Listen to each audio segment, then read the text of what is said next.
প্রিয় শিক্ষার্থীবৃন্দ, আমাদের যে সরল সহ সমীকরণ বোঝার আগে আমরা একটা জিনিস খেয়াল করব, একটা জিনিস দেখব।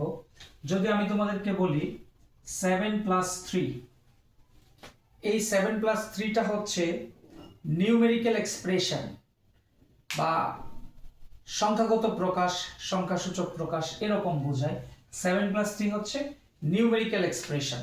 আবার আমি যদি বলি x+7, এটাকে বলা হচ্ছে অ্যালজেব্রিক এক্সপ্রেশন বা বীজগণিতীয় রাশি।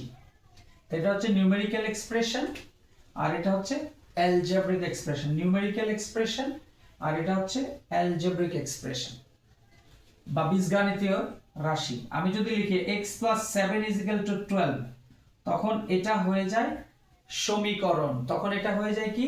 সমীকরণ। এটা হয়ে যাবে সমীকরণ। x+7 = 12, এটা হচ্ছে সমীকরণ। এখানে হচ্ছে চলক আর এটা 7 আর 12 হচ্ছে ধ্রুবপদ, আর এখানে আমাদের অপারেশন হচ্ছে প্লাস। তাহলে এটা হচ্ছে সমীকরণ, এটা হচ্ছে আমাদের নিউমেরিক্যাল অ্যানালাইসিস, আর এটা হচ্ছে আমাদের অ্যালজেব্রিক এক্সপ্রেশন। এটা হচ্ছে নিউমেরিক্যাল এক্সপ্রেশন অর্থাৎ সংখ্যাসূচক প্রকাশ, আর এটা হচ্ছে অ্যালজেব্রিক এক্সপ্রেশন, আর এটা হচ্ছে সমীকরণ। প্রিয় শিক্ষার্থীবৃন্দ, তো আমরা যেহেতু সমীকরণ নিয়ে কথা বলতেছি, সরল সহ সমীকরণ নিয়ে, তো আমরা অনেক সময় দেখি যে 2x + 5 = 2x + 5 = 7। এখানে আমাদের যে কাজটা করতে হবে, এটা তো একটা সমীকরণ। এই সমীকরণ থেকে আমাদেরকে x এর মান নির্ণয় করতে হবে বা x এর মানটা ফাইন্ড আউট করতে হবে। সেটা কিভাবে করব? তো আমাদের এখানে যে কাজটা করতে হবে সেটা হচ্ছে এই 5টাকে আমাদের কি করতে হবে? বাদ দিতে হবে। এই 5টাকে রিমুভ করে দিতে হবে। তো এই 5টাকে রিমুভ করে দিতে গেলে আমি এই 5টাকে মাইনাস করে দিলাম। এই 5টাকে আমি মাইনাস করে দিলাম, কারণ +5 এর সাথে -5 করলে সেটা কি হয়ে যায়? রিমুভ হয়ে যায়, বাদ হয়ে যায়।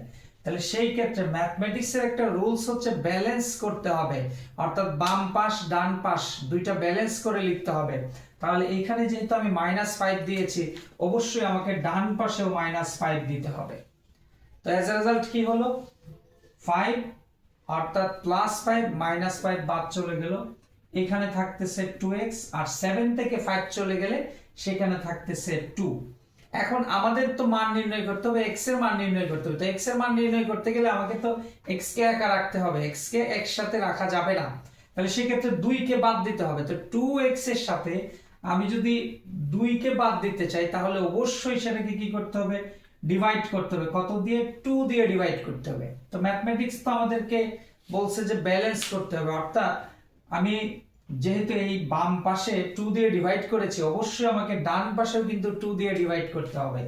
তাহলে এখানে 2 অলরেডি ছিল এবং আবার আমি 2 দিয়ে ডিভাইড করলাম।